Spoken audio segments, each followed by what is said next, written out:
Thank you for having our child, Sarah. I'm sure he'll turn out to be a handsome boy just like you. Hearing about my sister giving birth, I was shocked by the conversation coming from inside the hospital room as I stood in front of the door. It was unmistakably my sister and my husband's voices. I was surprised that my husband was here, but even more shocked to learn that my sister's child was his. I did wish for a girl who'd look like Sarah, though. Oh, come on. Shall we go for a second one then? It seemed that the father of the child my sister had indeed was my husband, and they had been having an affair behind my back for a long time. I understood everything just from that conversation. And then, I decided to open the door to my sister's hospital room. This was the first step towards my revenge. My name is Amy, 34 years old. I'm currently a stay-at-home wife, but before I got married, I worked in the accounting department of a small to medium-sized company. And I have an older sister, Sarah, who is 2 years my senior. However, since her student days, my sister had been involved in many problematic behaviors, often ending up in the care of the police. Perhaps it was because of that, my sister has always had a bad relationship with our parents, and after dropping out of high school, she ran away from home. Since then, we lost all contact with her.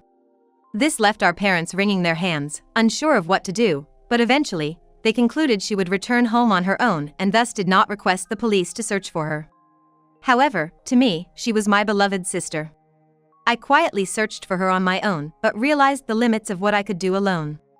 Just as I was thinking I had no choice but to ask for help from our parents and acquaintances, my elderly parents passed away one after the other. When my parents died, I was already working, and with the rush of preparing for the wake and funeral, I had no time to search for my sister. After all the duties for my parents' funerals were completed, I was at the lowest point of despair. What should I do? I'm all alone now. I've lived with the support of my dad and mom until now. I wonder if I can manage on my own. During this time, a friend who had always been concerned about my mental and physical well-being invited me out for tea one day. As we sat down, my friend, fiddling with their smartphone, said, "Hey, do you know this person? I think she might be your sister, Amy, but am I wrong?" Wow. Let me see. According to my friend, my sister Sarah had become a yoga instructor and was active on social media. I immediately checked out the videos my friend told me about. It was unmistakably my sister, Sarah. Her video channel was popular, with subscriptions numbering in the tens of thousands. I was filled with joy and tears to know that my sister was alive and well. Wanting to meet her, I wrote a message in the comments section. I received a reply almost immediately. From there, after more than a decade, my interaction with my sister on social media resumed. It was as if I was filling in the gaps of all those years, communicating with her daily. Before long, I was able to reunite with my sister. Seeing her for the first time in years, I was surprised at how much she had changed into a refined and wonderful woman, completely different from before. Is it really you, sis? Come on. Did you forget my face just because we haven't seen each other for a decade? Wow, it's really you, sis. Have you been well? I cried with joy and hugged my sister. She was happy to see me too and apologized for letting me go through tough times alone. Since then, our family bonds were mended to the point where we would share updates about each other's lives. After reuniting with my sister, I returned to my normal life. My friends and colleagues at work were happy to see me regain my spirit. I felt very grateful, realizing that I am who I am today because everyone supported me. Later, feeling more positive, I joined a tennis club for working adults at the invitation of a friend. There, I met a man named John. John, 3 years older, was a wonderful man who patiently taught me, a beginner in tennis. John, interested in my eagerness to learn tennis, often invited me out for meals after the tennis club sessions ended. Amy, you're really hardworking, aren't you? Not at all. It's just that your teaching method is so good, it makes me want to try harder. You say the nicest things. Hey, how about we go see a movie next time? I got some movie tickets. Oh, this one. I've been wanting to see this movie. I'd love to go. Okay. Let's go on our next day off. I was really happy about the invitation because I had been interested in John myself. I couldn't wait for our day off, wondering what to wear. During such times, I would consult my sister and get her advice. On the promised day off, I arrived at the meeting place early, But John had also come earlier than the scheduled time. Because both of us had acted unconsciously, we ended up laughing together. Until the movie started, we used the time to talk about personal stories and our hobbies. We discovered that we shared many of the same interests. When I mentioned that my sister was a yoga instructor. Wait, isn't that the beautiful instructor, Sarah? Yes. John, do you know her? Know her? I'm actually a big fan of Sarah. I often watch her videos. I had no idea. Learning that John was a fan of my sister became a turning point for us, leading to many dinner dates and eventually a relationship. John proposed to me, mentioning that he was due for a promotion at work soon. Thus, we got engaged and went to meet John's parents. John's parents were very kind and were thrilled about our marriage. When I messaged my sister about the engagement, she immediately called me. Amy, congratulations. You're getting married before me. I'm so jealous. Thank you. You're so popular, you could get married anytime. And then she apologized for causing so much trouble by running away and everything that followed. But I might not be able to make time for the meet and greet or formal greetings. But I'll definitely be there for the wedding. That's okay. John understands, too.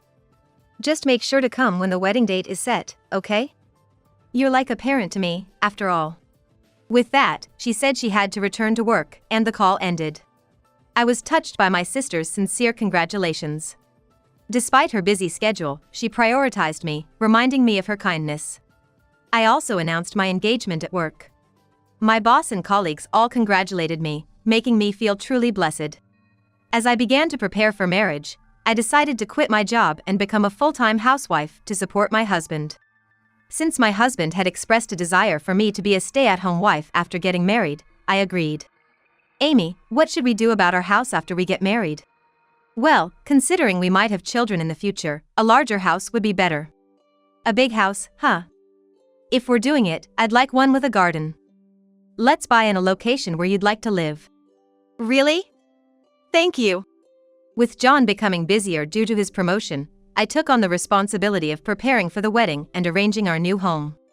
It was tough handling everything on my own, but John was always there for the important moments and gave thoughtful consideration. My affection for John, so kind and reliable, deepened even more. After registering our marriage, we immediately moved to a suburban house with a garden.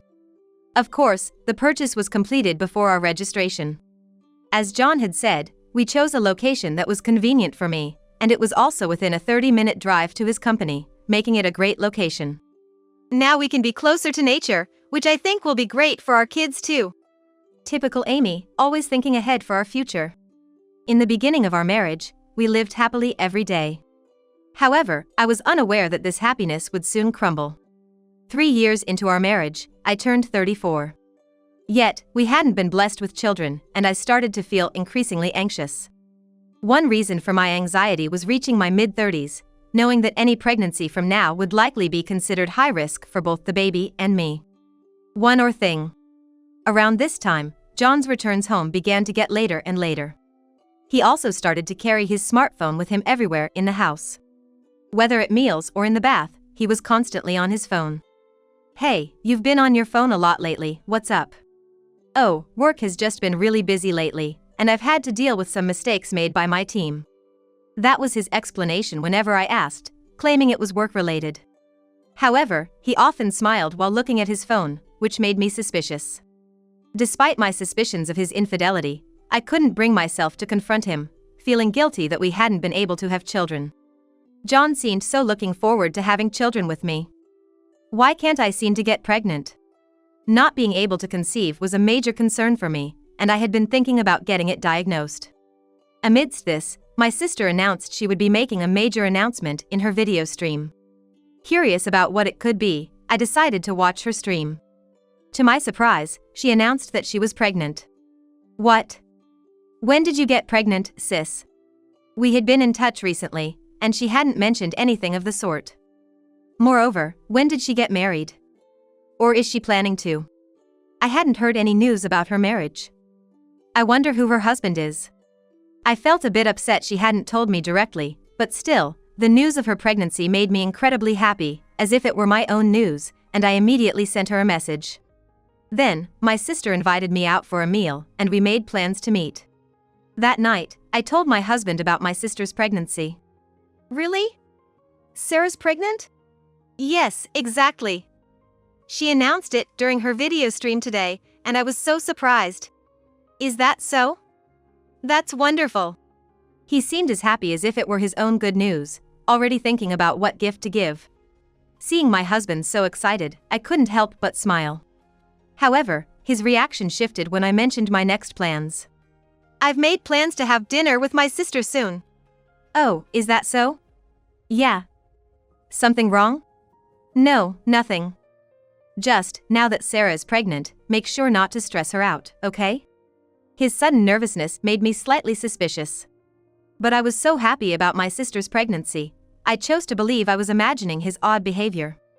A few days later, I went to the restaurant where I had arranged to meet my sister. She was already there. Finding my sister, I sat down, ordered our meal, and immediately started bombarding her with questions. Hey, sis. Congratulations. When did you get pregnant? I was so surprised. Sorry. I wanted to surprise you, Amy, with the announcement. But I wish you had told me first. So, who's the father of the baby? That's a secret for now. I'll introduce him to you soon. Ah, come on. I'm so curious. Tell me soon. After that, my sister and I chatted about this and that, enjoying our meal together. As my sister's pregnancy progressed, her belly grew larger day by day. Thinking it might be getting difficult for her to manage things on her own, I offered to help out. Sis, it must be getting hard to manage on your own, right? Can I help with anything? No, it's okay. Don't worry. I have someone helping me out, so I'm all good. All right. But let me know if you need anything, okay? Despite my repeated offers to help, my sister stubbornly refused and wouldn't even give me her apartment address. I talked to my husband about it. Maybe she's hired a helper or someone? Amy, you don't need to worry. If anything comes up, she'll contact you. No need to go over to her place unnecessarily. Yeah, I suppose you're right. Oh, and I'll be home late tomorrow, so don't wait up for dinner. Really? Okay, got it. Though I had to accept my husband's words, his actions while smirking and looking at his phone made me suspicious. While I was concerned about my sister, John's behavior had become increasingly suspicious lately. I finally began to suspect that my husband might be having an affair and decided to secretly gather evidence. Months later, I received news that my sister had given birth. To celebrate my sister's new arrival, I rushed to the hospital. As I was about to open the door to her hospital room, I heard voices from inside. Thanks for coming, John. No, I should be the one thanking you, Sarah, for having my child. He's going to be a handsome boy just like John. I was hoping for a girl who looked like Sarah, though. Oh, come on. Shall we go for a second one then? I was shocked by the conversation I overheard. It was unmistakably John and my sister's voices. I was surprised that John was there before me, but even more shocked to learn that my sister's child was John's. Despite my surprise, I managed to stay somewhat calm. I resolved to open the door to my sister's hospital room. Sis, I came to visit you. Amy? What? Why is John here? Wasn't he supposed to be at work today?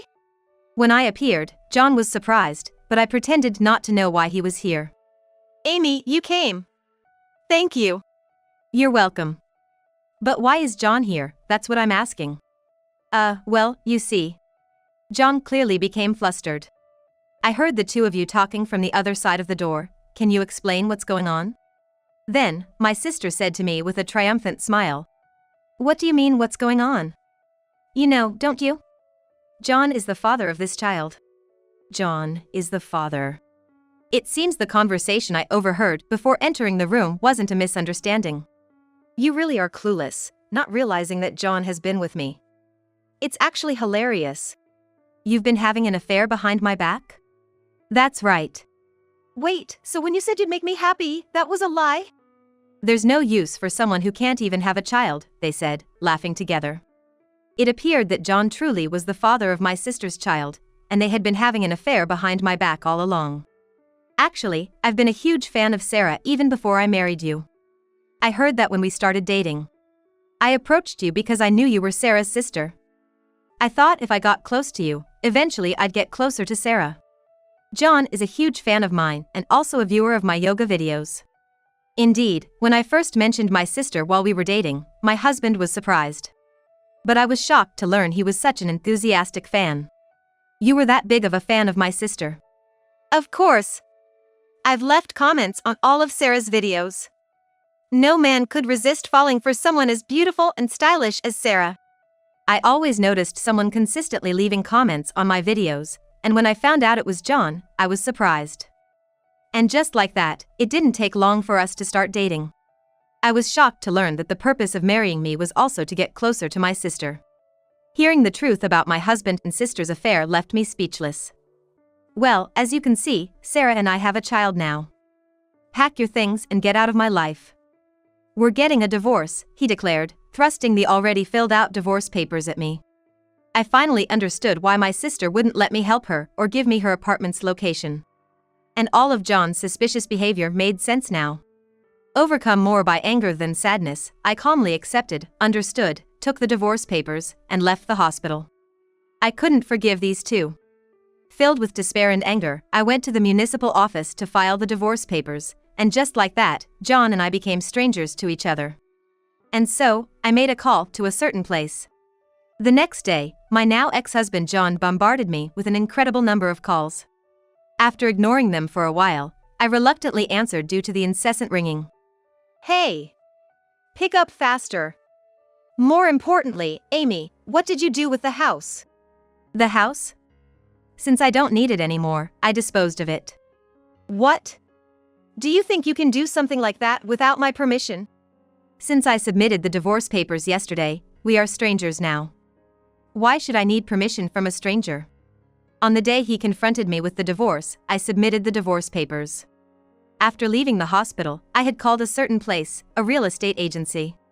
I negotiated with the real estate agency to sell the house and land in its entirety immediately. Don't mess with me. That's my house, even if we're divorced. Oh, it's not yours.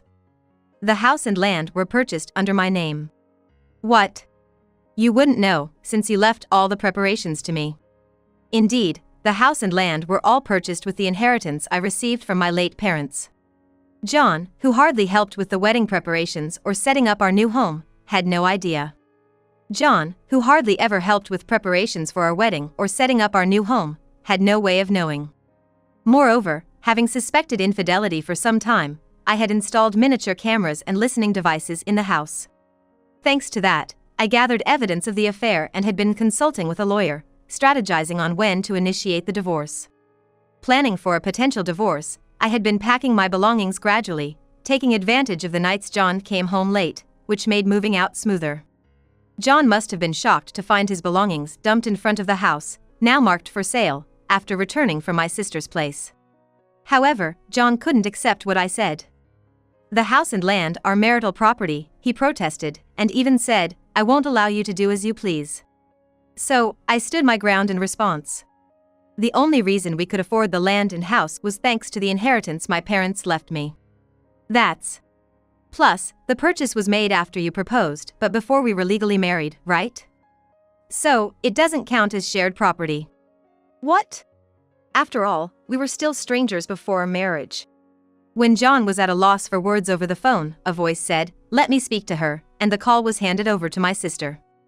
Knowing about the inheritance, my sister seemed panicked. Then, part of that inheritance should have belonged to me too, she said furiously. However, our parents had explicitly stated during their lifetime, we will not leave any inheritance to our unfortunate daughter, Sarah, and had left a will to that effect, ensuring that all the inheritance went to me. I explained all of this to my sister in detail.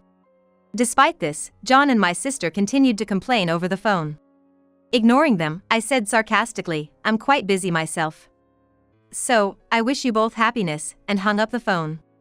I then blocked John and my sister's contact numbers. Afterward, John, having suddenly lost his place to return to, ended up living in my sister's apartment. With the child on the way, John remarried my sister. They should have been able to live comfortably, given my sister's earnings. However, The fact that the child was the result of an affair was dramatically exposed in a tabloid magazine. Moreover, the revelation that the other party was her sister's husband spread quickly, causing a scandal. My sister, once a popular yoga instructor, saw her popularity plummet. Additionally, the tabloid extended its investigation to John's surroundings. Struggling with the magazine's scrutiny, his company demoted him to a subsidiary. John's hard-earned promotion evaporated, turning all his efforts into nothing. My sister's yoga class attendance plummeted, and it seems her video streaming ad revenue dried up as well, forcing them to vacate their apartment. They moved into a small public housing, but with John not being cooperative in parenting, their home was rife with arguments. Their noisy disputes often led to complaints from neighbors, and the police were called out on several occasions. On the other hand, I managed to successfully find a new job. Working in a new environment for the first time in a while, I've been enjoying my days. During this period, I also took up tennis again and was fortunate enough to meet a new man.